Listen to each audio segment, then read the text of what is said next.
नमस्कार, आज है 21 नवंबर दिन मंगलवार। वक्त है जी बिजनेस की प्राइम टाइम पेशकश इंडिया 360 का। मैं हूं दीपक डोभाल। करेंगे दिन भर की तमाम अहम खबरों का 360 डिग्री एनालिसिस, लेकिन सबसे पहले हेडलाइंस।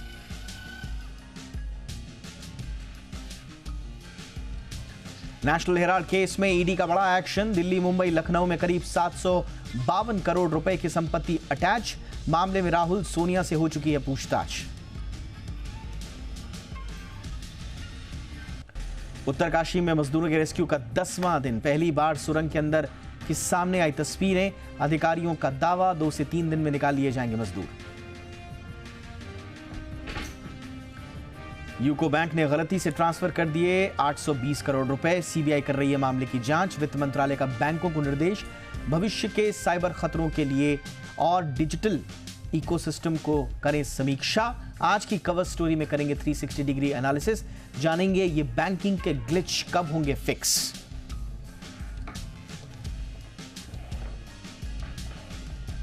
राजस्थान में पीएम मोदी ने भ्रष्टाचार, दंगों और लाल डायरी पर गहलोत और कांग्रेस को घेरा। कहा जयपुर के जादूगर और दिल्ली के बाजीगर दोनों झूठ बोलने में माहिर। उदयपुर में राहुल ने बीजेपी पर लगाया नफरत फैलाने का आरोप। अमित शाह ने कहा करप्शन महिला अपराध में राजस्थान नंबर 1।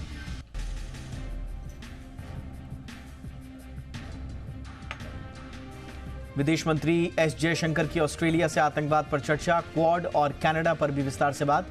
कहा कनाडा में कट्टरवाद, चरमपंथ मुख्य मुद्दा।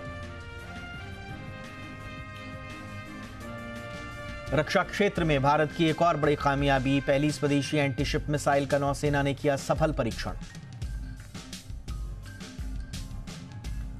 और 2 दिनों की गिरावट के बाद उछला बाजार। सेंसेक्स 350 अंक चढ़ा तो निफ्टी 90 अंक चढ़ा। मेटल, रियल्टी, फार्मा और एनबीएफसी शेयरों से बाजार को मिला सपोर्ट।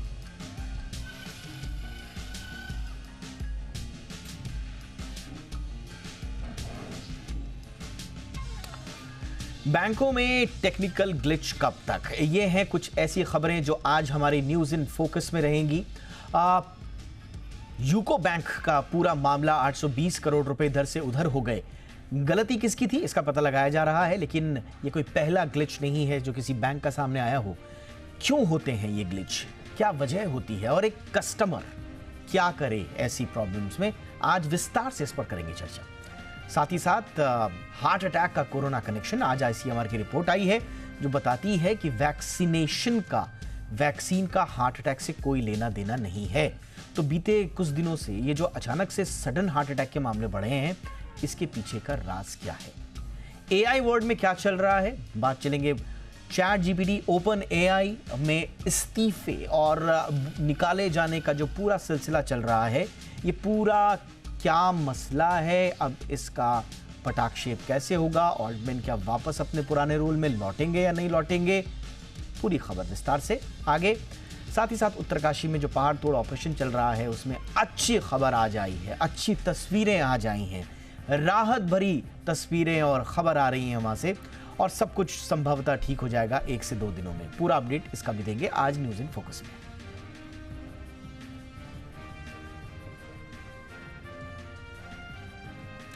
और शुरू करते हैं आज की कवर स्टोरी।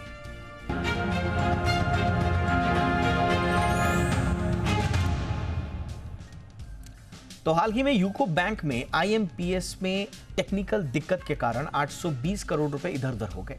इससे बैंक और ग्राहक को दोनों को परेशानी हुई। इससे पहले भी हम कई बार बैंकिंग सिस्टम में टेक्निकल दिक्कतों की समस्याएं सुन चुके हैं। वित्त मंत्री निर्मला सीतारमण ने भी पब्लिक बैंक्स को अपने डिजिटल ऑपरेशंस की समीक्षा करने की बात कही है। आज हम समझेंगे कि आखिर बैंकिंग में तकनीकी गड़बड़ियां कब ठीक होंगी। साथ ही कभी अचानक आपके खाते से पैसा अगर कट जाए या अचानक आपके खाते में पैसा आ जाए तो क्या करना चाहिए आपको और क्या नहीं करना चाहिए। पहले ये रिपोर्ट देखिए, खास मेहमानों के साथ डिटेल में चर्चा करेंगे।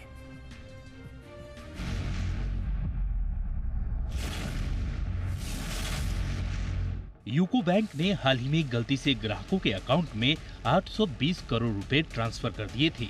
मामले का खुलासा होते ही बैंक ने आनन फानन में रिकवरी का प्रोसेस शुरू किया, मगर उसमें ज्यादा कामयाबी नहीं मिल सकी। 820 करोड़ में से 649 करोड़ रुपए की रिकवरी हो चुकी है। जबकि 149 करोड़ रुपए पर बैंक ने फिलहाल कोई जानकारी नहीं दी है। बैंक के मुताबिक IMPS यानी तत्काल भुगतान सेवा में तकनीकी गड़बड़ी के चलते ये रकम ट्रांसफर हुई। हालांकि इस पूरे मामले में चल रही CBI जांच में शक की सुई राजस्थान के 2 शहर जयपुर और जोधपुर पर अटक गई है। CBI जांच में पता चला है कि इस महीने की शुरुआत से ही जयपुर और जोधपुर के कई बैंक ग्राहक इस दिक्कत का सामना कर चुके हैं। सबसे ज्यादा समस्या IDFC फर्स्ट बैंक के सेविंग अकाउंट से यूको बैंक में IMPS करने में आ रही थी। इसमें IDFC फर्स्ट बैंक के खाते से पैसा डेबिट नहीं हुआ था, लेकिन यूको बैंक के खाते में क्रेडिट हो जाता था। ये गड़बड़ी पहली बार 10 नवंबर को हुई। धीरे धीरे ये समस्या बढ़ती गई और बैंक के 820 करोड़ रुपए फंस गए। फिर बैंक ने इन खातों से लेन देन बंद कर पैसा रिकवर करने की कार्रवाई शुरू की। इधर वित्त मंत्रालय ने यूको बैंक में हुई गड़बड़ी को ध्यान में रखते हुए सरकारी बैंकों से अपने डिजिटल ऑपरेशन सिस्टम की समीक्षा करने के लिए कहा। जानकारी के मुताबिक वित्त मंत्रालय ने बैंकों को सलाह दी है कि वे अपनी साइबर सेफ्टी की जांच करें और उसे मजबूत बनाएं। बैंकों को कड़ी निगरानी रखने और साइबर खतरों के लिए तैयार रहने के लिए भी कहा गया है। बता दें कि ऐसा पहली बार नहीं हुआ है जब डिजिटल बैंकिंग पर जोर देने के बीच बैंकों में कई तकनीकी समस्याएं देखी गई हैं। अक्टूबर 2023 में तमिलनाडु मर्केंटाइल बैंक ने चेन्नई में एक कैब ड्राइवर के अकाउंट में गलती से 9,000 करोड़ रुपए ट्रांसफर कर दिए थे। इसके बाद बैंक के प्रबंध निदेशक और CEO S कृष्णन ने अपना पद छोड़ दिया था। ब्यूरो रिपोर्ट, जी मीडिया।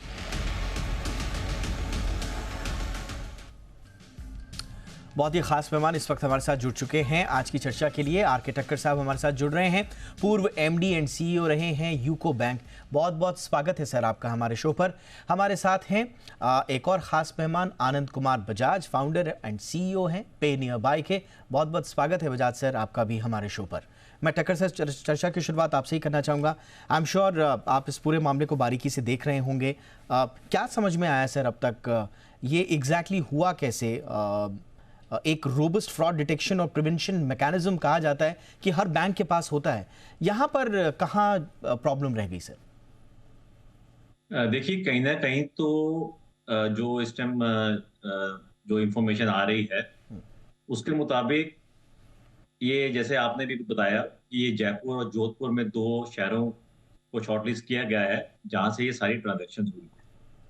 और अगर आप देखें कि अगर जो मैं समझता हूं कि अगर सिस्टम एज सच में कुछ दिक्कत होती तो परहैप्स ये खाली एक बैंक से, मतलब कि IDFC और यूको बैंक तक सीमित नहीं रहता शायद। जहां तक कुछ समझ आ रहा है कि ये पूरा इन्वेस्टिगेशन के बाद ही मालूम पड़ेगा, क्योंकि जो बैंकिंग के जितने भी सिस्टम्स हैं, ऑल्दो फाइनेंस मिनिस्ट्री ने कहा है कि इसको और फर्दर आप चेक कीजिए, स्ट्रेंथन कीजिए, काफी रोबस्ट मैकेनिज्म, हर एक बैंक के फायरवॉल्स होती हैं, तो इसको इनफिल्ट्रेट करना कोई इतना आसान काम नहीं है। लेकिन जो जब आप देखते हैं कि कुछ स्पेसिफिक जगह से या स्पेसिफिक बैंक से या स्पेसिफिक अकाउंट्स के अंदर ही जो पैसा आ रहा है, और उसमें से कुछ काफी हद तक जो 149 करोड़ जो रिकवर नहीं हो पाया, जो कि जिन लोगों के खाते में क्रेडिट हुआ उन्होंने निकाल लिया है, इससे लगता है कि ये कोई हैकर है या कुछ एक गैंग है जिसने कुछ लूप होल निकाला है सिस्टम के अंदर। IMPS ऐसा नहीं है कि खाली यूको बैंक में है या खाली IDFC में है, ये तो एक पूरा देश का मैकेनिज्म है जो NPCI के थ्रू वर्क करता है। तो अगर ये बाकी बैंकों में नहीं आया है, मैं तो ये सोचता हूं कि ये इसमें कुछ लूप होल कैसे निकाला गया है, ये इन्वेस्टिगेशन के बाद ही मालूम पड़ेगा, या जब अपने इंटरनली भी जब बैंक अपना देखेगा सिस्टम में कहाँ पे टेक्निकली कहाँ पे इश्यूज आए हैं। सर थोड़ा सा ब्रेकडाउन कीजिए हमारे दर्शकों की जानकारी के लिए कि ये IMPS जो है ये एक बड़ा कॉन्सेप्ट है, ये सारे बैंक्स इसे इस्तेमाल करते हैं।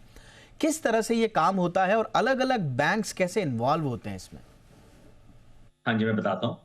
ये जो IMPS है, ये real time funds transfer system है, जिसमें इमीडिएटली किसी भी बैंकिंग इंडस्ट्री के अंदर एक खाते से दूसरे खाते में अमाउंट ट्रांसफर हो जाता है। और इसका मैकेनिज्म जो होता है, आपको रजिस्टर करना पड़ता है अपने बैंक में, चाहे वो रिसीवर है चाहे वो सेंडर है। और इसका जो मेन जो होता है वो एक आपके मोबाइल नंबर से लिंक्ड होता है अकाउंट, प्लस आपको जब आप रजिस्टर करते हैं तो आपको MMID एक कोड दिया जाता है। तो ये मोबाइल नंबर और MMID कोड से कोई भी आदमी किसी भी बैंकिंग चैनल, चाहे मोबाइल बैंकिंग है, चाहे वो एटीएम है, चाहे वो दूसरे मैकेनिज्म है, उनके थ्रू इमीडिएटली MMID और मोबाइल नंबर डाल के किसी को भी रियल टाइम का मतलब है कि इमीडिएटली ट्रांसफर पैसा कर सकता है। और इसमें बैंकों के अलावा जो कि बैंक मतलब कि जो लाइसेंस्ड है आरबीआई से, उसमें जो पीपीआईज है, प्रीपेड पेमेंट इंस्ट्रूमेंट्स के जो आरबीआई रजिस्टर्ड है, वो सब भी इसके मेंबर्स हैं। ओके। तो जहां तक मेरी इंफॉर्मेशन है कि करीब 800 से ऊपर टोटल इंस्टीट्यूशंस हैं जो कि आपस में कि कहीं भी अमाउंट कैसे इमीडिएटली कोई भी आदमी मोबाइल नंबर और MMID का कोड से कभी भी किसी टाइम भी 24/7 × 365 ट्रांसफर कर सकता है। तो ये एक दिन में मिलियंस ऑफ ऐसे ट्रांजैक्शंस होते हैं और बड़ा सक्सेसफुली ये सिस्टम काम कर रहा है। इसमें कोई डाउट नहीं आया है। एब्सोल्युटली। मैं आऊँगा सर आपके पास भी, और मैं थोड़ा बजाज सर के पास चलना चाहूँगा।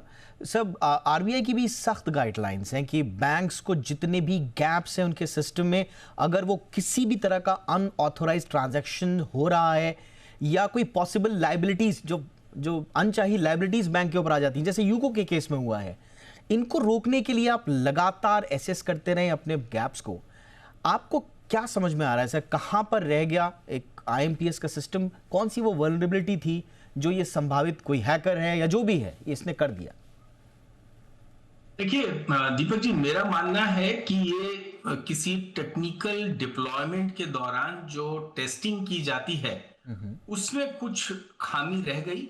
और जैसा मेहता साहब ने बताया, ठक्कर जी ने बताया कि जब किसी ने लूप होल आइडेंटिफाई कर लिया तो उसको एक्सप्लॉइट करने चला गया। अब वो चाहे जोधपुर और बताए गए टाउन के बीच में हुआ हो, पर ये कोई बड़ा लूप होल या उसको आप टेक्निकल फेलियर ना माने, क्योंकि एनपीसीआई का ये जो प्लेटफॉर्म है काफी बड़ा महत्वपूर्ण प्लेटफॉर्म है, सिस्टमिकली इंपॉर्टेंट है और बहुत ही एहतियात बरती जाती है इसको इसकी टेक्नोलॉजी इंटीग्रेशंस में।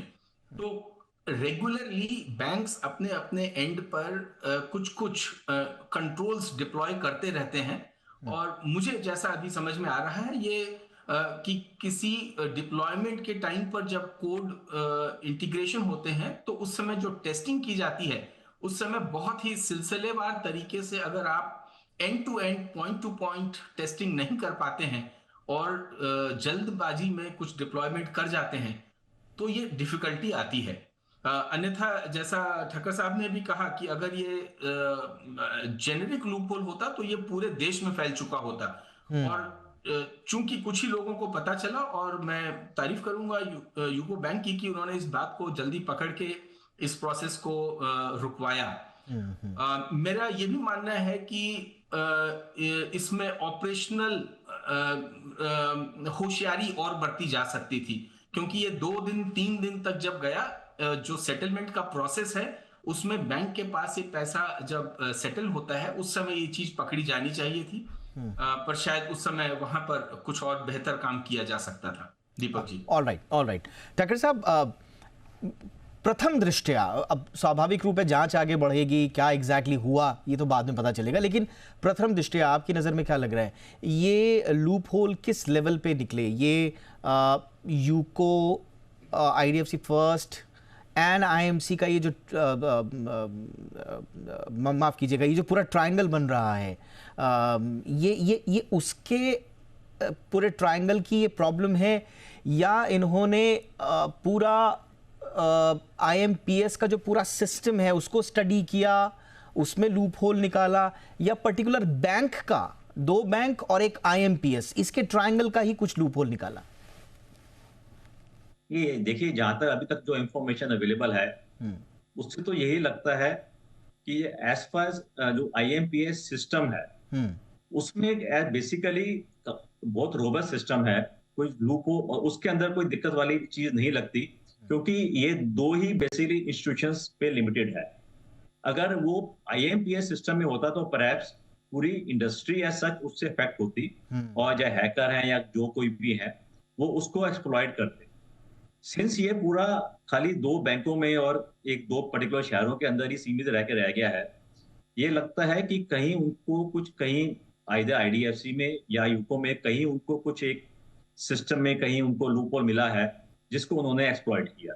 ऑलराइट। और जैसे आप अभी बता रहे थे कि थोड़ा मेन इश्यू होता है कि हमने कितना फास्ट उसको आइडेंटिफाई कर लिया। तो यूको बैंक ने आइडेंटिफाई भी टाइम पे कर लिया, ऑल्दो थोड़ा सा लेट हो गया। अगर थोड़ा और जल्दी करते तो शायद नुकसान और कम हो जाता। खाली इतना ही कह सकते हैं अभी तो इस टाइम जो इन्फॉर्मेशन है। ऑलराइट सर, ठीक है। अब ये थोड़ा सा हमने आइडेंटिफिकेशन किया कि प्रॉब्लम कहाँ रही होगी और किस तरह की वल्नरेबिलिटी को टारगेट किया है जिसने भी ये काम किया। अब सवाल ये होता है कि एक कस्टमर अगर कभी उसके साथ ऐसा हो जाए तो क्या हो। मैं ठक्कर साहब आपसे शुरुआत करूंगा, फिर मैं बजाज सर के पास आऊंगा। क्या एक कस्टमर की जिम्मेदारी बनती है सर और एक बैंक की जिम्मेदारी क्या बनती है ऐसे केस में? क्योंकि बहुत हमने टेक्निकल ग्लिच देखे हैं बीते दिनों। एक बैंक में जो है हजारों करोड़ रुपए जो है वो किसी के खाते में चले गए थे, सैकड़ों करोड़ रुपए, फिर वहाँ टॉप मैनेजमेंट को इस्तीफा देना पड़ा था। तो इस तरह की बातें भी आ जाती हैं। तो ठीक है, प्रॉब्लम हो गई, लेकिन भूमिका क्या होनी चाहिए? एक ग्राहक क्या करे? अचानक से कभी पैसा आ गया या अचानक से कभी पैसा चला गया तो? देखिए, अब दो चीजें हैं, पैसा आना और पैसा जाना। देखिए, पैसा किसी के अकाउंट में गलती से आया है या हैकर्स ने सब किसी का मिलकर ये सारा कुछ किया है, तो कस्टमर की तो रिस्पॉन्सिबिलिटी बनती है कि वो इमीडिएटली बैंक को इन्फॉर्म करे कि मेरे खाते में ऐसा कुछ पैसा आना नहीं था, गलती से आ गया है। तो उसमें क्या होगा कि डिटेक्शन इमीडिएटली हो जाएगा और फर्दर कोई नुकसान या फर्दर बैंक सेफगार्ड स्टेप्स ले लेगा कि आगे से ये चीज को दोबारा ऐसे नहीं हो, या वो अपने आइडेंटिफाई कर लेगा कि कहाँ पे कुछ इशू आया है, सो दैट आप उसको कंट्रोल कर सकें। तो अगर कस्टमर पैसा निकाल लेता है तो उसके तो वो लाइबल है, लीगली लाइबल भी है बैंक को रिम्बर्स करने में। उसमें तो बिकॉज उसका कोई राइट नहीं बनता, उसकी कोई वो नहीं है कि वो पैसा खाते में गलती से क्रेडिट हो गया है तो वो उसका हो गया। वो तो एक गलती से हुआ है, तो जो उसका फंड्स है ही नहीं उसके।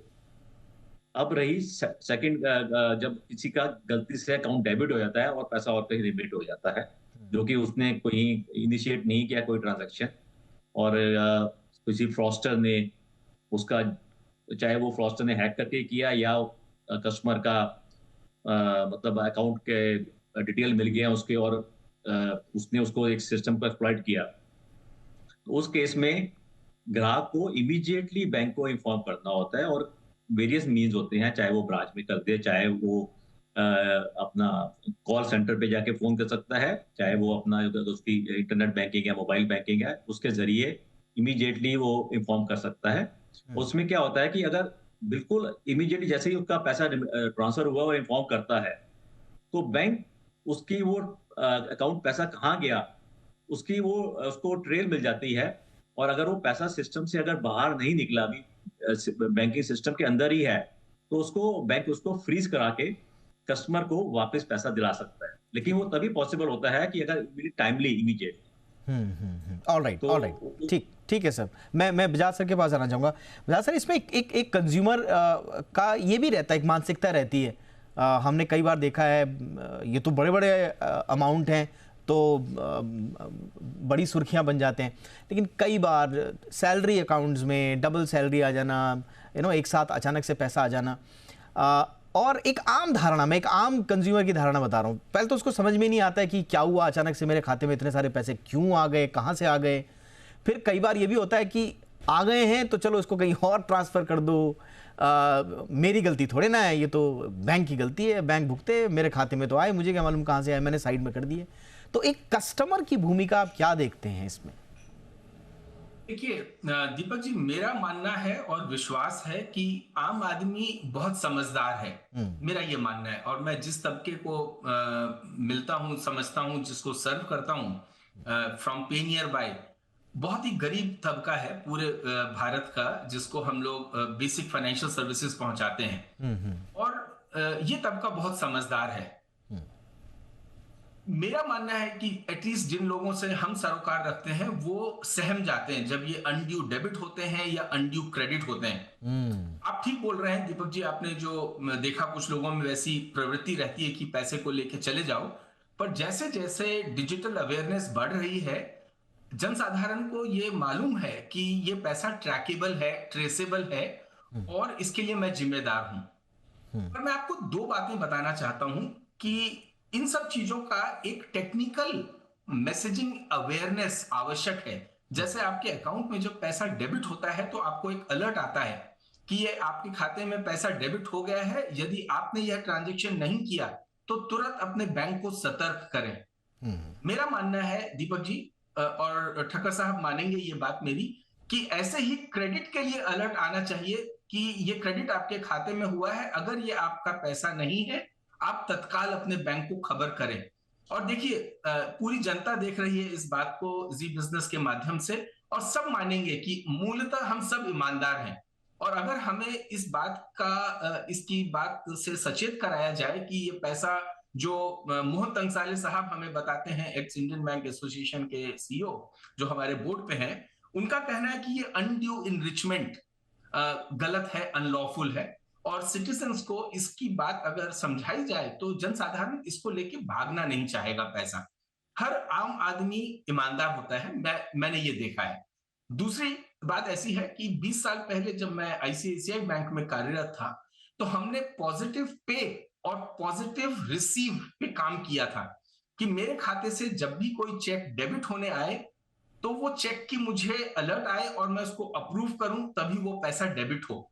और लाइकवाइज मेरे खाते में कोई अनावश्यक अनइन्फॉर्म्ड गलत पैसा तो नहीं जमा कर दे रहा, उसके लिए भी मुझे अलर्ट आए।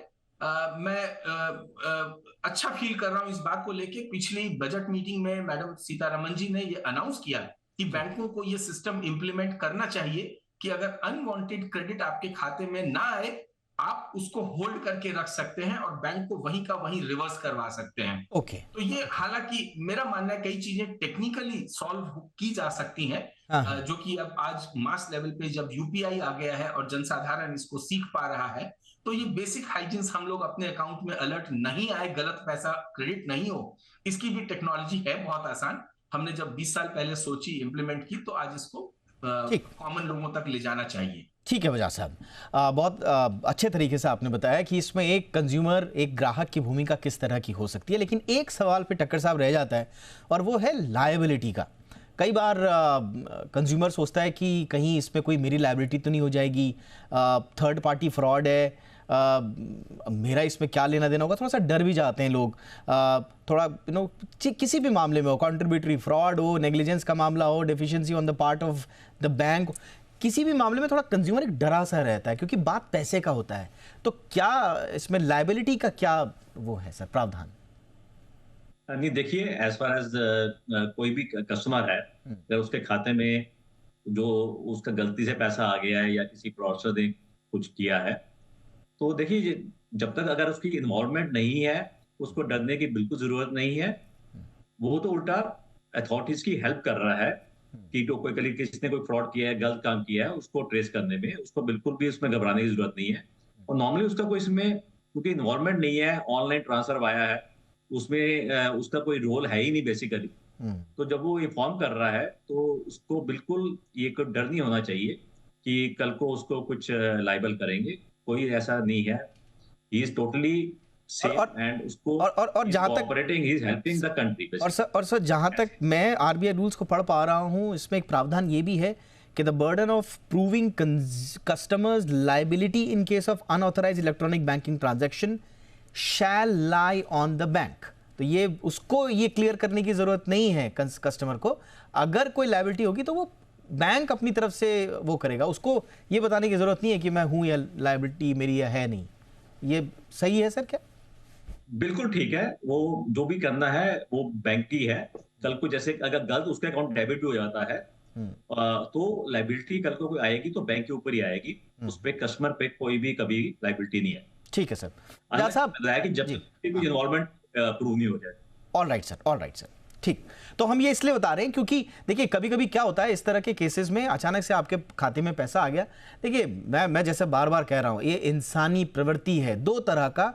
एक, ये पैसा कहां से आया, हो सकता है कंफ्यूजन हो, इस वजह से वो रिपोर्ट ना कर रहा हो बैंक को। ये भी होता है कि भाई कहां से आ गया, किसी ने सरप्राइजली तो नहीं भेज दिया, छोटे मोटे ट्रांजैक्शंस जो होते हैं कम से कम, कि किसी ने सरप्राइजिंगली मुझे भेज दिया, किसी ने पुराना कुछ पैसा देना हो या पुराना मेरा पैसा कहीं फंसा हुआ वो तो नहीं आ गया। तो इस तरह की कंफ्यूजन की स्थिति रहती है, इसलिए हम ये बता रहे हैं कि ये ऐसी स्थिति में क्या करना चाहिए। ये दोनों परिस्थितियां क्लियर हो गई। बजाज साहब, मेरा आखिरी सवाल अब रहेगा, क्योंकि निर्मला सीतारमण साहिबा ने साफ तौर पर कहा है कि डिजिटल इकोसिस्टम की हर बैंक समीक्षा करे, खासतौर से सरकारी बैंक, और पोटेंशियल फ्रॉड्स और हैकिंग इस मामले में भी लग रहा है, उससे अब कैसे सिस्टम को दुरुस्त करना है, इस पर इसकी समीक्षा हो। कितना इंपॉर्टेंट होगा ये पार्ट, और बैंक्स को किन किन दायरों में ये बात करनी होगी सुनिश्चित? ये बहुत ही बढ़िया, एक तरह से मैं जनादेश ही मानूंगा माननीय वित्त मंत्री महोदया का, और शुक्रगुजार हूं कि ये वेकअप कॉल्स समय समय पर मिलते रहें इकोसिस्टम को, ताकि हम सब सचेत रहें। और बैंकों में न ही सिर्फ टेक्नोलॉजी टीम, ऑपरेशंस टीम जो होती हैं, जो रिकंसिलिएशंस करती हैं, वो इसको और सचेत होकर के देखा करेंगी अब, और देखना चाहिए इस पूरे प्रक्रिया को दोबारा। और मेरा मानना है कि जो प्रोडक्ट टीम्स ये सब नई चीजें बनवा के डिप्लॉय करती हैं, उसमें टेस्टिंग का रिगर और डलवाएं। इसको यूएटी कहा जाता है, यूजर एक्सेप्टेंस टेस्ट, जो कि कोई भी नई चेंजेस होती हैं बैंकिंग सिस्टम में, तो ये सारी टेस्टिंग एंड टू एंड करी जाती है। इसके अलावा जो बाकी सॉफ्टवेयर कोड हैं, बैंक सारे, आप मान के चले, विश्वास रखें इस बात का, हर बैंक बहुत ही पुष्टा आज साइबर सिक्योरिटी से लेस है, इक्विप्ड है। और आज भारत की एटलीस्ट बैंकिंग प्रणाली पे कोई मुझे फील नहीं होता कि कोई खतरा है, क्योंकि अच्छी टेक्नोलॉजी कंपनियां आज बैंकों को सपोर्ट करती हैं, काफी बड़ा बजट इसमें डिप्लॉय होता है, और काफी बढ़िया ब्रेन्स काम कर रहे हैं बैंकों की टेक्नोलॉजी टीम में आज, बैंकों की प्रोडक्ट टीम में, बैंकों की रिलेशनशिप टीम्स में, जहां की प्रोडक्ट कंस्ट्रक्ट्स कंसीव किए जाते हैं, रिक्वायरमेंट्स जनरेट की जाती हैं। पर ये वेकअप कॉल आवश्यक था, ये जागते रहो वाला वाकया है, सीख लेते हुए और वित्त मंत्री महोदया का बिल्कुल निर्देशों का पालन करते हुए बैंक्स इस ओर ध्यान भी देंगे। हमारी मंशा यही थी इस चर्चा के जरिए कि आम लोगों तक सही बात पहुंचे, जागरूकता आए, और ये समझने की हम कोशिश करें कि जो ग्लिचेस हैं बैंकों के, ये कब फिक्स होंगे और किस किस तरह की वल्नरेबिलिटीज हैं। बहुत बहुत धन्यवाद आप दोनों का, टक्कर साहब thank you so much, Bajaj sir thank you so much वक्त निकालने के लिए। और इस वक्त की एक बड़ी खबर आ रही है, एजुकेशन सेक्टर की प्रमुख डिजिटल कंपनी बायजू और उसके फाउंडर और सीईओ रविंद्र बायजू की मुश्किलें बढ़ती नजर आ रही हैं। फेमा उल्लंघन के 9,000 करोड़ का शो कॉज नोटिस जारी किया गया है ईडी की ओर से इन्हें, और ईडी ने think and learn private limited और बायजू रविंद्रन को शो कॉज नोटिस इश्यू किया है। पूरी खबर जानकारी के साथ मेरे सहयोगी तरुण जुड़ रहे हैं। तरुण, पूरी खबर बताएं। दीपक, सबसे पहले मैं बताना चाहूंगा ये जी बिजनेस की खबर पे मोहर है, क्योंकि सुबह ही हमने बताया था कि इन्फोर्समेंट डायरेक्टरेट ने think learn and private limited और जो उसके प्रमोटर हैं बायजू रविंद्रन, उनको शोकॉज नोटिस इशू किया है। हालांकि कंपनी ने उस खबर को पूरी तरह से उसका खंडन किया था, लेकिन अब इन्फोर्समेंट डायरेक्टरेट ने इस खबर को पब्लिक कर दिया है। उन्होंने प्रेस रिलीज इशू करके साफ कर दिया है कि जो जी बिजनेस की खबर थी वो बिल्कुल सही थी, और 9,362 करोड़ का शोकॉज नोटिस इनको इशू किया गया है। और जिस तरीके से हमने बताया था कि क्या क्या बड़े रीजन है जिसकी वजह से ये शोकॉज नोटिस इशू किया गया है। जो आपने इंपोर्ट किया, पैसा आपने एडवांस में भेज दिया, लेकिन जब इन्फोर्समेंट डायरेक्टरेट ने आपसे कहा कि आपने क्या इंपोर्ट किया है उसकी डॉक्यूमेंटेशन दीजिए, तो वहां पर आप असफल हो गए। वहां पे आप कोई डॉक्यूमेंट नहीं दे पाए, कोई सबूत नहीं दे पाए कि हमने ये माल इंपोर्ट किया है। इसके साथ साथ जो चीज आपने एक्सपोर्ट की उसका पैसा भी आप इंडिया में नहीं लेकर आए। तीसरा जो बड़ा रीजन जो हमने सुबह ही बताया था, FDI फॉरेन डायरेक्ट इन्वेस्टमेंट का जो वायलेशन है, वो तीसरा बड़ा रीजन यहाँ पे माना गया है इस फेमा वायलेशन में। तो अब एनफोर्समेंट डायरेक्टरेट ने साफ कर दिया है कि 9,362 करोड़ का शोकॉज नोटिस बाइजू के नाम से फेमस है कंपनी, लेकिन जो इनकी पेरेंट कंपनी का जो नाम है वो think learn and private limited है। उसके प्रमोटर्स जो हैं बाइजू रविंद्रन है। ये 2 बार ईडी ने इन पे सर्च भी की थी, एक इस साल हुई थी, एक पिछले साल इन पे सर्च की गई थी, काफी डॉक्यूमेंट्स इसमें सीज किए गए थे। उसके बाद ये अब साफ तौर से निकल कर आया है कि जो शिकायतें मिल रही थी फेमा वायलेशन की, वो कहीं ना कहीं साबित हुई है एनफोर्समेंट डायरेक्टरेट के इन्वेस्टिगेशन में, और उसके बाद ये शोकॉज नोटिस इशू किया गया है। अब मैं अपने दर्शकों को बताना चाहूंगा कि बाइजू के पास अब ऑप्शंस क्या रह जाते हैं। बाइजू के पास अब 2 ऑप्शन है, या तो वो ये पैसा भर दे या इसको कोर्ट में चैलेंज करे, लेकिन इतना आसान नहीं होगा, क्योंकि जिस हिसाब से जो हमारे सोर्सेज हैं वो बता रहे हैं कि जो सबूत मिले हैं फेमा वायलेशन के वो काफी गंभीर हैं, और यदि आने वाले समय में यदि PMLA में भी यदि कहीं केस कन्वर्ट हो जाए तो मुझे कोई अचंभा नहीं होगा। इसके साथ साथ मिनिस्ट्री ऑफ कॉर्पोरेट अफेयर्स भी बाइजू पे अपनी इन्वेस्टिगेशन कर रहा है, उसकी रिपोर्ट भी जल्दी आने वाली है। तो लिहाजा अब बाइजू पे जो मुश्किलें हैं वो बढ़ती हुई नजर आ रही है। एब्सोल्युटली।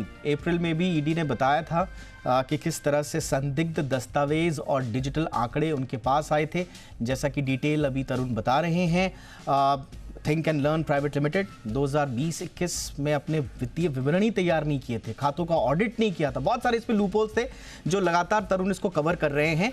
लेकिन एक बात समझ में नहीं आई, इतनी बड़ी कार्रवाई हो रही है और इतनी गैर जिम्मेदारी तरीके से कंपनी कह देती है कि साहब ये जो मीडिया में खबरें आ रही हैं बिल्कुल खारिज हम करते हैं। इसका क्या मतलब होता है? ये हठधर्मिता है, ढीठपन है, क्या है ये? आपके ऊपर इतनी बड़ी कार्रवाई हो रही है और आप नकार रहे हैं उसको। बिल्कुल आपने सही कहा कि यही एटीट्यूड की इसे हम एक नेगेटिव एटीट्यूड कह सकते हैं। काफी एक बैलेंस्ड कमेंट वो कर सकते थे यदि उनको कहीं ना कहीं लग रहा था कि वो कहीं बच सकते हैं, लेकिन उन्होंने जिस लैंग्वेज का यूज किया वो काफी शॉकिंग लैंग्वेज थी। जब उनके स्पोक्स पर्सन जब उन्होंने हमें बात की कि आपने एक खबर गलत चलाई है, तब भी मैंने उनको आश्वासन दिया था कि आप 2-4 दिन रुक जाइए, ये खबर पब्लिक होगी, एनफोर्समेंट डायरेक्टरेट इस पे प्रेस रिलीज इशू करेगा, क्योंकि इन्वेस्टिगेशन जो है फेमा में वो काफी दिन से चल रहा था और वो इन्वेस्टिगेशन पूरा हो गया था। तो अब उम्मीद थी कि जल्द ही इस पे शोकॉज नोटिस और शोकॉज नोटिस उनके पास पहुंच भी गया था। उसके बावजूद उन्होंने ये कहा कि ये खबर का हम खंडन करते हैं। हालांकि अब सबको इन्फोर्समेंट डायरेक्टरेट ने खुद प्रेस रिलीज जारी करके जी बिजनेस की खबर पे मोहर लगाई है और कहा है कि 9,362 करोड़ का show cause notice think and learn private limited और उनके प्रमोटर बाइजू रविंद्रन को दिया गया है। एब्सोल्युटली। तो जी बिजनेस की खबर पर लगी है मोहर। ईडी ने बाइजू को फेमा उल्लंघन के आरोप में 9,000 करोड़ का शो कॉज नोटिस जारी किया है। Think and learn private limited और बाइजू रविंद्रन को शो कॉज नोटिस जो है इशू किया गया है। कंपनी ईडी ने अपनी जांच में पाया था कि कंपनी ने इंपोर्ट के लिए विदेश में बड़ी रकम दी, लेकिन कंपनी इंपोर्ट के डॉक्यूमेंट नहीं दे पाई और कंपनी ने जो एक्सपोर्ट किया उसकी भी आय को वसूलने में कंपनी असफल रही। ये हमने डिटेल में खबर दी थी। बाइजूस ने इस खबर को नकारने की कोशिश की, लेकिन प्रत्यक्षम किम प्रमाणम, अब ईडी ने इस खबर को सार्वजनिक कर दिया है कि यस, उनको ये शो कॉज नोटिस जारी किया गया है। अब जो ऑप्शंस जैसे तरुण ने बताए हैं, बाइजूस के पास ये ऑप्शंस रहेंगे, वो क्या रास्ता अख्तियार करती है ये समय ही बताएगा। बहुत बहुत धन्यवाद तरुण इस जानकारी के लिए। आगे बढ़ते हैं और अब रुख करते हैं एआई की दुनिया में मची उथल पुथल की खबर का। चैट जीपीटी बनाने वाली कंपनी ओपन एआई के को फाउंडर सैम ऑल्टमैन और ग्रेग ब्रॉकमैन की माइक्रोसॉफ्ट में जाना अभी तय नहीं है। ये थोड़ा सा एक ट्विस्ट आ रहा है इसमें कि पूरी तरह से तय शायद नहीं है। अब खबर ये आ रही है कि उन्हें निकालने वाले बोर्ड मेंबर अगर पद छोड़ देते हैं तो इन दोनों की वापसी हो सकती है। बात तो यही चल रही थी कि अगर वो जो बोर्ड है, अगर उसमें जो मेंबर्स हैं वो पद छोड़ दें अपना, तो वापस आ जाएंगे। तो शायद ऐसी बात चल रही है के ऑल्टमैन को वापस उनके पुराने रोल्स पर बहाल कर दिया जाए। लेकिन क्या होगा ये देखने वाली बात होगी। ओपन एआई से ऑल्टमैन और ब्रॉकमैन को निकाले जाने के बाद माइक्रोसॉफ्ट सीईओ सत्या नडेला ने कहा था कि उनकी कंपनी दोनों को हायर कर रही है और ये माइक्रोसॉफ्ट की नई एडवांस एआई रिसर्च टीम को लीड करेंगे, ये भी कहा गया था। इनके अलावा कुछ कर्मचारी भी ज्वाइन करेंगे। इनफैक्ट जितने कर्मचारी जिन्होंने इन दोनों को निकाले जाने के बाद कंपनी छोड़ने की बात कही थी, माइक्रोसॉफ्ट ने कहा था कि हम उनमें से भी कुछ लोगों को लेंगे। लेकिन अभी इस बात पर मुहर नहीं लगी है। शायद हो सकता है कि एक दूसरी खबर भी आए और ये भी हो सकता है कि ऑल्टमैन और ब्रॉकमैन को अगर बोर्ड मेंबर अपना पद छोड़ देते हैं तो इन दोनों की वापसी भी हो सकती है।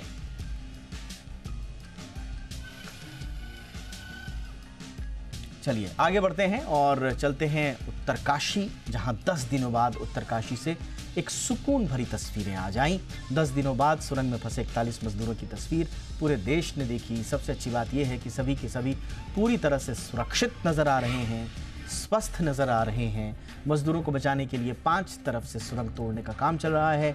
एक्सपर्ट्स ये भी मान रहे हैं कि उन्हें बाहर निकालने में अभी कुछ दिन और लग सकते हैं, लेकिन सभी मजदूर सुरक्षित बाहर जरूर निकाले जाएंगे। हमारी सहयोगी अंजलि ने ग्राउंड जो हालात हैं उसकी रिपोर्ट हमें भेजी है, देखिए देखते हैं। जी देखिए, बिल्कुल उत्तरकाशी के सिलक्यारा टनल से आज सुबह जो तस्वीरें सामने आई थी वो वाकई राहत देने वाली थी। एंडोस्कोपी फ्लेक्सी कैमरे के जरिए मजदूरों की वो तस्वीरें हमने दिखाई जहां पर वो मजदूर सुरक्षित हैं, स्वस्थ हैं और उनसे संवाद भी जो है वो स्थापित किया जा चुका है। यानी एक माध्यम नया मिल गया है जिसके जरिए उनसे बातचीत की जा सकती है, उनको बेहतर खाने पीने का सामान और अन्य सामग्रियां जो है वो पहुंचाई जा सकती हैं। और इसके साथ साथ अगर बात करें रेस्क्यू ऑपरेशन की, तो जैसा आप सुरंग की तस्वीरें देख सकते हैं, ये वो हिस्सा है जहां से हॉरिजॉन्टल ड्रिलिंग का काम जो है वो शुरू किया गया था। हालांकि इसको बीच में रोकना पड़ा था, लेकिन जो पाइप 900 mm के 4 पाइप डाले गए थे, तकरीबन 22 मीटर की डिस्टेंस जो मलबे के अंदर है वो इस पाइप ने कवर कर ली थी। और जैसा अभी अधिकारियों ने जानकारी दी, आज सुबह से एक बार फिर इस हॉरिजॉन्टल ड्रिलिंग के प्रोसेस पर काम जो है वो शुरू हो गया है।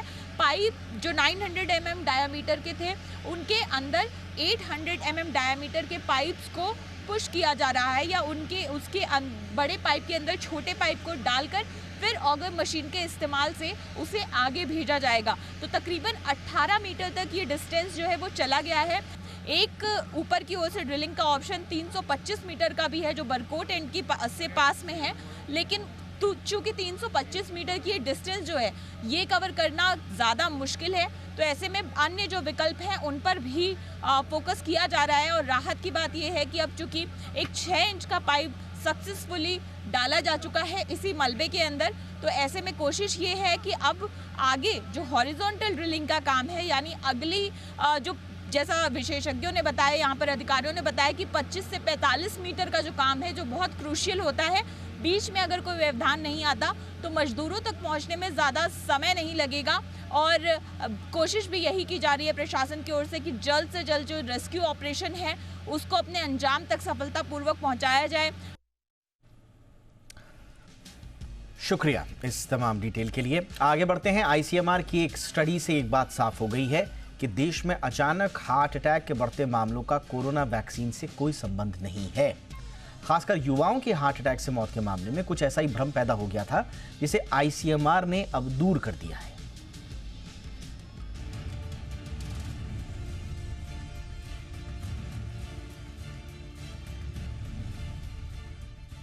गरबा के दौरान, जिम में एक्सरसाइज के दौरान या फिर डांस के दौरान अचानक हार्ट अटैक आने से होने वाली मौत, ये सभी मौतें उन युवाओं की हुई जिनमें हार्ट डिजीज के पहले से कोई लक्षण नहीं थे।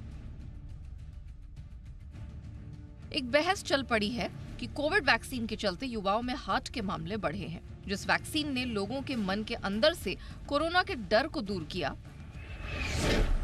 जान बचाई, उसी वैक्सीन से जुड़ी इस तरह की भ्रांति को फिलहाल आईसीएमआर ने दूर कर दिया है। आईसीएमआर ने अपनी स्टडी में साफ किया है कि कोरोना वैक्सीन और युवाओं में आ रहे सडन हार्ट अटैक के बीच कोई कनेक्शन नहीं है। आईसीएमआर ने इसे लेकर 18 से 45 साल की एज ग्रुप के लोगों पर यह स्टडी अक्टूबर 2021 से मार्च 2023 तक की। स्टडी में उन लोगों को शामिल किया गया जिनकी मौत अचानक हार्ट अटैक आने से हुई। ये लोग अस्पताल में भर्ती होने या मौत से 24 घंटे पहले तक बिल्कुल हेल्दी दिख रहे थे।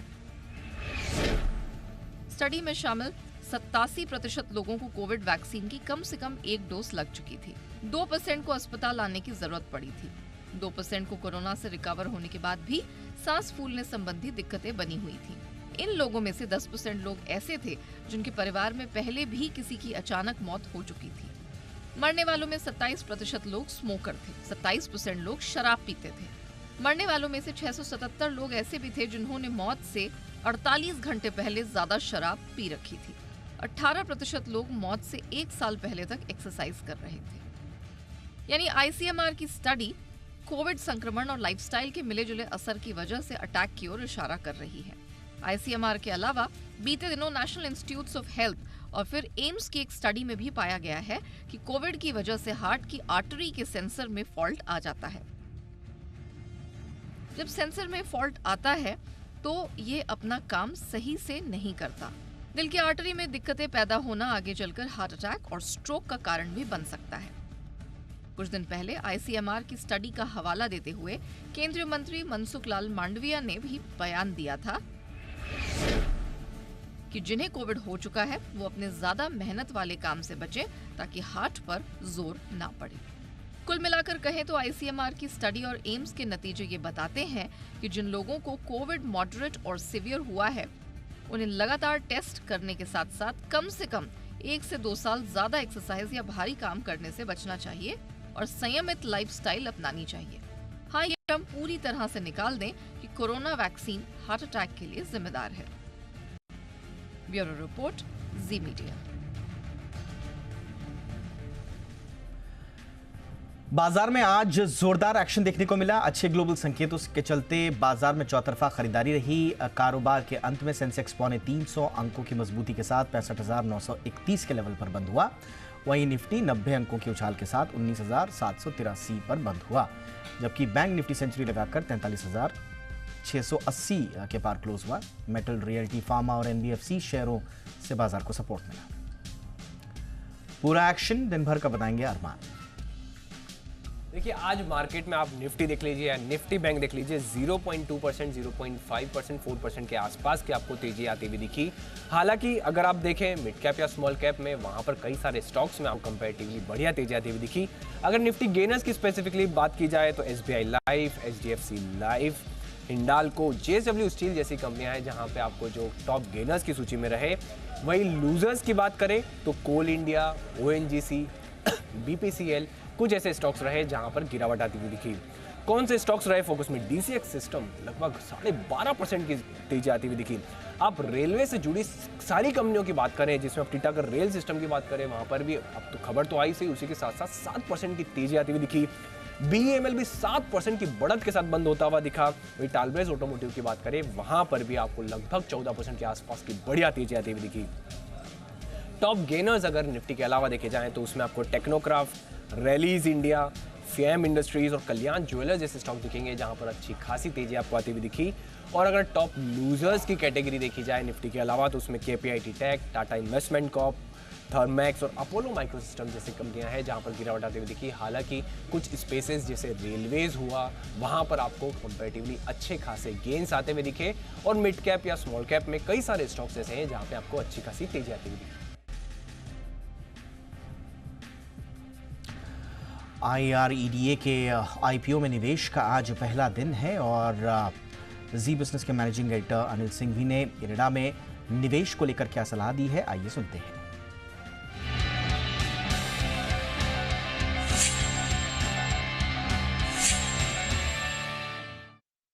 Small price IPO, small price मतलब 30 से 32 रुपए का प्राइस बैंड।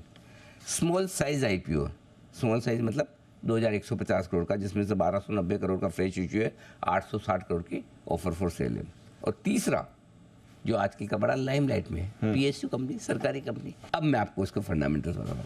ये कंपनी करती है, ये बेसिकली फाइनेंस कंपनी एनबीएफसी है एक तरह से, और इसका काम है जैसे आईआरएफ है ना, जो रेलवे से जुड़े प्रोजेक्ट्स को फाइनेंसिंग का काम करती है, ये रिन्यूएबल एनर्जी से जुड़े जितने प्रोजेक्ट्स हैं उनको फाइनेंस करती है। अब तक का जो ग्रोथ रिकॉर्ड है बहुत मजबूत रहा है, फाइनेंशियल स्ट्रॉन्ग है, बढ़िया है। थोड़े कैश फ्लोज नेगेटिव चल रहे थे, वो भी इस साल से वित्त वर्ष 2023 से न्यूट्रल हो गए और वित्त वर्ष 2024 से पॉजिटिव है। जो बड़ा नेगेटिव मुझे लगता है वो खाली एक ही है, गवर्नमेंट की पॉलिसी कभी बदल गई तो, क्योंकि ये एनर्जी वाला मामला है और इसमें पूरा का पूरा सेक्टर है ना पॉलिसी पे चलता है।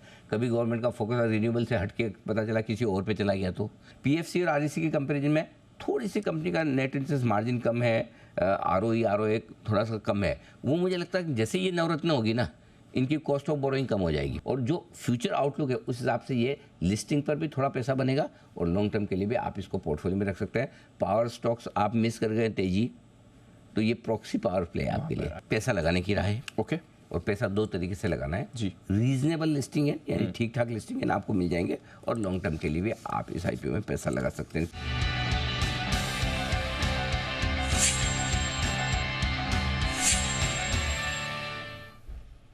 दिग्गज विदेशी ब्रोकरेज हाउस गोल्डमैन सैक्स का भारतीय बाजार पर भरोसा बढ़ गया है। क्या है ब्रोकरेज हाउस का निफ्टी पर लक्ष्य और कौन से सेक्टर शेयर हैं पसंद, बताने के लिए हमारे साथ है वरुण। देखिए, भारतीय बाजारों पे ब्रोकरेज हाउसेस लगातार अपने लक्ष्य बढ़ा रहे हैं। आपको याद होगा कुछ दिनों पहले मॉर्गन स्टैनली ने सेंसेक्स पे 74,000 का लक्ष्य दिया था और अब गोल्डमैन जो है 2024 के अंत तक निफ्टी में 21,800 का लक्ष्य दे रहे हैं और इन्होंने अपने लक्ष्य में बढ़ोतरी की है। पिछली बार इन्होंने कहा था कि जून 2024 तक 20,700 के लेवल आपको देखने मिलेंगे। अब यहां से इन्होंने अपना लक्ष्य बढ़ा दिया है और 2024 के अंत तक 21,800 के लक्ष्य दे रहे हैं। यानी कि इन लेवल से अगर आप देखेंगे करंट लेवल से तो करीब 10-11% के आसपास की तेज़ी ये कह रहे हैं कि निफ्टी में आपको देखने मिलेगी। काफ़ी सारे तर्क इन्होंने दिए हैं, जिसमें सबसे पहले तो इनका कहना है कि भारतीय कंपनियों के अर्निंग्स जो है वो काफ़ी अच्छे हैं, वैल्यूएशन जो है वो काफ़ी अच्छे, खासकर हाल ही की गिरावट के बाद कंपनियों के वैल्यूएशन जो है वो काफ़ी बेहतर हो चुके हैं। इनका कहना है कि 2024 में भी अगर आप देखेंगे तो कॉर्पोरेट अर्निंग्स जो है उसमें करीब 15% के आसपास की बढ़ोतरी होगी और 2025 में करीब 14% के आसपास की बढ़ोतरी जो है वो आपको देखने मिलेगी। इनफैक्ट इनका ये भी कहना है कि एफपीआई फ्लोज अगर आप देखेंगे तो भारतीय बाजारों में कुछ कम रहे हैं। नो डाउट एफपीआई पैसा लगाना चाहते हैं, लेकिन एफपीआई का अभी भी मानना है कि वैल्यूएशन थोड़े स्ट्रेस्ड है। इसके लिए हो सकता है कि आगे भी आपको एफपीआई का पैसा भारतीय बाजार में ज़्यादा देखने ना मिले, लेकिन काफ़ी सारे इस पर नजर रखनी है जिसके चलते में तेज़ी आ सकती है या फिर जिसके चलते बाजार में मूवमेंट देखने मिल सकता है। एक तो यूएस की ब्याज दरें, इस पर इनका कहना है कि फोकस रखना है, डॉलर इंडेक्स पे फोकस रखना है, जियोपॉलिटिकल अस्थिरता पे फोकस रखना है और खासकर इनका कहना है कि इलेक्शंस पे आपको फोकस करना है। और इलेक्शंस के 6 महीने पहले तक ये थोड़े कंजर्वेटिव है इनका कहना है, लेकिन उसके बाद अगर आप देखेंगे तो भारतीय बाजारों में आपको बहुत बेहतरीन तेज़ी जो है वो देखने मिल सकती है और इसके लिए ये 21,800 के लक्ष्य दे रहे हैं। कुछ सेक्टर्स जिस पे सबसे ज़्यादा बुलिश है उसमें बैंक, ऑटो, सीमेंट, इंडस्ट्रियल और पावर सेक्टर है और खासकर जिन स्टॉक्स को ये सबसे ज़्यादा पसंद कर रहे हैं उसमें HDFC bank, Kotak, ICICI bank शामिल है। वहीं एफएमसीजी में गोदरेज कंज्यूमर, डाबर, पिडिलाइट, मेरिको जैसे स्टॉक्स है जो कि इनके टॉप पिक्स में शामिल है। तो कुछ समय पहले आपको याद होगा इन्होंने भारत पे अपना स्टैंस बदला था, ओवरवेट की रेटिंग दी थी और अब निफ्टी का टारगेट इन्होंने बढ़ा दिया है 2024 के अंत तक 21,800 के लेवल इनका कहना है कि आपको निफ्टी में देखने मिल सकते हैं। और अब खबर अयोध्या में श्री राम मंदिर से जुड़ी हुई। 22 जनवरी को गर्भगृह में जिस जगह विराजेंगे रामलला, वहां मूर्ति आने से पहले आसन का निर्माण शुरू हो गया है। जिस चबूतरे पर श्री राम जी की मूर्ति होगी वो सोने से जड़ित होगी। उस आसन पर श्री राम की बाल स्वरूप मूर्ति कमल के फूल पर विराजित होगी।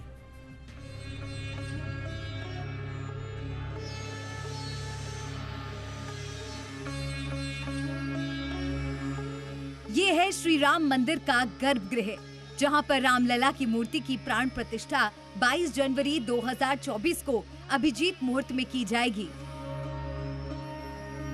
भगवान राम की मूर्ति जिस चबूतरे पर रखी जाएगी उसका निर्माण भी शुरू कर दिया गया है।